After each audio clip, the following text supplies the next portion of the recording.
আগের দিন জামা কাপড়গুলো ধুয়ে দিতে একটু বেলা হয়ে গেছিলো, তাই সকালবেলা ঘুম থেকে উঠেই সবার আগে জামা কাপড়গুলো রোদে দিয়ে দিলাম। তারপরে সকালের বাসি কাজকর্ম সেরে খাওয়া দাওয়া করে এখন রান্নাঘরে চলে আসলাম।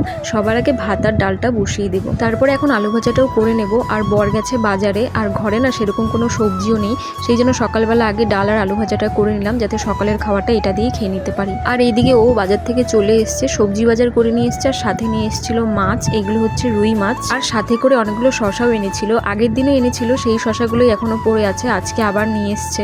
আমাদের যেহেতু ফ্রিজ নেই, সেই জন্য ঘরের মধ্যে রেখে খাওয়াও যায় না, ঘরে থাকতে থাকতে কিন্তু নষ্ট হয়ে যায়। যাই হোক, ওকে একটা শশা কেটে দিলাম, আর এখন মাছের তরকারিটা করে নেব। আর আজকে মাছের তরকারিটা কিন্তু বেগুন আর আলু দিয়েই করব। বেশিরভাগ দিনই আমি বেগুন আর আলু দিয়েই করি। আর ও গেছিলো একটু বাইরে, আসার সময় আবার এতগুলো মোমো নিয়ে এসছে, সাথে একটা স্প্রাইটও নিয়ে এসেছিলো। আর মেয়ে যেহেতু ঘুমিয়েছিল, মেয়েকে তাই আর দিলাম না, আমি আর ও মিলে খেয়ে নিলাম। কারণ আমাদের সাথে আমার মেয়েও কিন্তু ভীষণ ভালোবাসে মোমো খেতে। আর এখন ঘরটাকেও মুছে নেব। আজকে তো বৃহস্পতিবার, আর সকালবেলা আমার ঘর মোছা হয় না। আর সকালবেলা ঘর মোছার পরে আর সেই ঘরে আবার কাজ করা, তারপর তো এমনিও নোংরা হয়ে যায়, সেই জন্য ভালো লাগে না। তাই আমি স্নানের আগেই একবারে ঘরটা মুছে নিই।